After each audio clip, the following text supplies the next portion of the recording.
Como acontece toda semana, o especialista desta área está aqui ao vivo para responder a sua dúvida, para responder a sua pergunta e também para trazer uma dica, uma orientação importante. O telefone está liberado para você, 32220001. 32220001 é o telefone que você pode encaminhar a sua dúvida, a sua pergunta. O André Rodrigues está comigo ao vivo aqui nos estúdios da Minas FM. Bom dia, meu André. Seja bem-vindo. Bom dia, Flaviano, Ian, todos os ouvintes, telespectadores. É uma satisfação estar voltando aqui ao quadro Café com Previdência. E dentro daquela ótica que a gente sempre traz uma dica, uma notícia, falar sobre um benefício, hoje eu vou falar sobre o benefício de auxílio acidente, que é um benefício que as pessoas confundem muito com o auxílio doença. Ele é diferente, ele é um benefício indenizatório, ele não substitui a renda. Então a pessoa pode trabalhar e receber ele ao mesmo tempo. Para ter direito a ele, Flaviana, a pessoa tem que ter tido diminuída a capacidade de trabalho. Então, como o nome já diz, na maioria das vezes ele é oriundo de um auxílio, de um acidente, que não deixou a pessoa incapacitada para trabalhar, mas que teve uma diminuição da capacidade de trabalho. Então, semana passada eu tive no escritório um caso de uma pessoa que trabalhava numa siderúrgica e teve a amputação de um dedo da mão. Ele não ficou incapacitado para trabalhar, mas teve a capacidade de trabalho diminuída. Em contrapartida a isso, ele vai ter direito a esse benefício indenizatório. Esse benefício tem direito a ele os trabalhadores urbanos e rurais e trabalhadores domésticos. Quem contribui como autônomo ou facultativo não tem direito a esse benefício. E o cálculo dele é 50% da média de 100% dos salários de contribuições a partir de julho de 94. Então ele é um benefício interessante. O trabalhador aí que recebeu o auxílio doença e o benefício foi cessado e o INSS não avaliou a concessão do auxílio acidente, se essa pessoa teve uma diminuição de trabalho, uma sequela definitiva, ela pode ter direito ao auxílio acidente. Tá aí uma orientação e uma dica importante para você, né? Como eu disse, né? O especialista da área da Previdência Social também está aqui para responder a sua dúvida, a sua pergunta. Fique à vontade para encaminhar para a gente, 32220001, 32220001. O Ian vai colocar na tela aqui as perguntas, né? Quem tiver aí ligado na programação, né? Tiver alguma dúvida, fique à vontade para participar. O momento é esse. O André tá aqui para responder você, né? Já temos perguntas, Jean? Vamos lá. Pode trazer aí a participação do ouvinte e também do telespectador. Bom dia, Flaviano. Bom dia, doutor. Eu queria saber, eu quebrei meu braço dia 7 de julho e dei a entrada dia 23, né? Tem que esperar 15 dias, né? Eu sou pedreiro autônomo. Eu pago o MEI.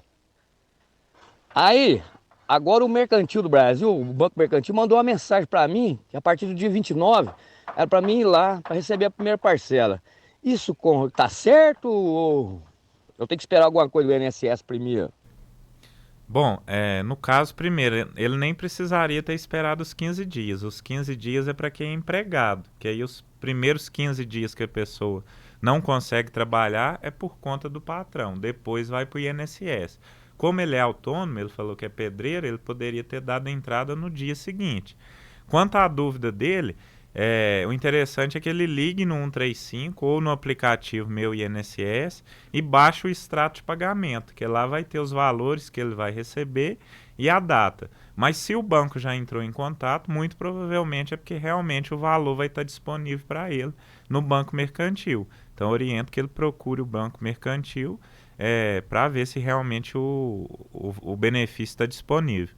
Tem uma dúvida aqui também interessante, é a dúvida do Maurício. Muito obrigado, viu, Maurício, pela participação, muito obrigado pela audiência também. Ele está dizendo que tem desgaste nos 2 joelhos e também na bacia. O médico do posto de saúde deu um atestado de 6 meses, né? Ele fez a perícia, mas não foi aprovado na perícia, né? Até agora ele não recebeu esses 6 meses. Aí ele está dizendo o que pode fazer. Né? Bom, isso é muito comum, né, Flaviana? É uma reclamação recorrente aí dos trabalhadores, que é a questão da perícia do INSS, que muitas vezes ela é injusta com o trabalhador. A opção mais plausível que ele tem é procurar um advogado para estar movendo uma ação judicial. Porque ele entrar com recurso dentro do INSS, as chances dele reverter essa decisão são pequenas. Então, na justiça, eu acredito que ele tem uma chance de êxito maior. Isso é importante, né, André? Quando a Previdência nega, né, o contribuinte sempre tem o direito de recorrer à Justiça. Sempre, sempre. E na Justiça ele vai passar por uma nova perícia, mas aí não pelo médico do INSS. Um médico credenciado pela Justiça Federal que vai ser nomeado pelo juiz para estar fazendo essa perícia. Eu tenho uma dúvida aqui também interessante, André. Ele está dizendo assim que, pelo que eu entendi, estava recebendo benefício de incapacidade temporária, né? Por causa aí, de uma situação de saúde. Aí ele fez a perícia em janeiro, parece que vai mudar para o benefício permanente, né? Aí ele quer saber se demora mesmo, né? Ou se não vai mudar, ele vai continuar recebendo o benefício que ele está recebendo. Bom, pelo que está falando aí, provavelmente o médico perito identificou que a incapacidade de trabalho dele não era mais temporária e sim definitiva. Aí concedeu a aposentadoria por invalidez. Aí dentro do meu INSS ele consegue baixar o laudo, lá tem as datas falando a partir de quando vai ser convertido. Mas se foi convertido ele não vai ficar sem receber, vai ter apenas uma alteração de benefício, do temporário para o definitivo. Eu tenho outra dúvida aqui também interessante, André. Ele quer saber o seguinte, ele é MEI, né? Mesmo sendo MEI, ele pode contribuir com a Previdência? Sim, normalmente. O MEI tem uma alíquota reduzida de 5% sobre o salário mínimo, dá direito a todos os benefícios no salário mínimo e a aposentadoria com preenchimento da idade mínima. Então, o homem vai ter que ter 65, a mulher 62, aplicando a legislação de hoje. Então, tem direito sim, porém limitado ao salário mínimo e com preenchimento da idade mínima. Eu tenho aqui outra dúvida também muito interessante, né? Não enviou o nome, mas muito obrigado aí pela participação. Uma pessoa que sempre trabalhou nas cotas de PCD, né? Que é a pessoa com deficiência. Só que agora ela foi demitida. Ela pode continuar pagando a Previdência, né? Por conta própria, né? Como PCD para completar o tempo de aposentadoria? Pode sim. Esse período que ela trabalhou como empregada, como PCD, já naturalmente acredito que na carteira já tem essa observação. E ela continuando a contribuir como autônomo, ela vai ter, quando ela requerer o benefício no INSS, comprovar que naquele período de contribuição como autônoma ela era pessoa com deficiência. E ela faz essa prova através de laudos, relatórios médicos. Eu tenho a participação também da Adriana, lá do bairro São Roque. Muito obrigado, viu, Adriana, pela audiência. Muito obrigado também por ter enviado a pergunta. Ela está dizendo que tem a síndrome do túnel do carpo, né? Essa doença tem algum direito de afastamento? Sim, qualquer doença que a pessoa seja portadora, ela obrigatoriamente vai ter que passar pela perícia do INSS.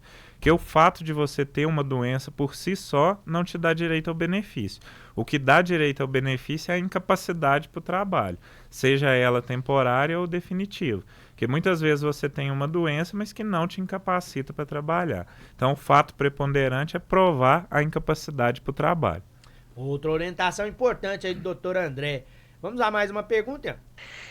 Gostaria de saber do doutor, eu tenho 10 anos pagos de IPSENG e já tenho 64 anos de idade. Como eu devo proceder com o INSS?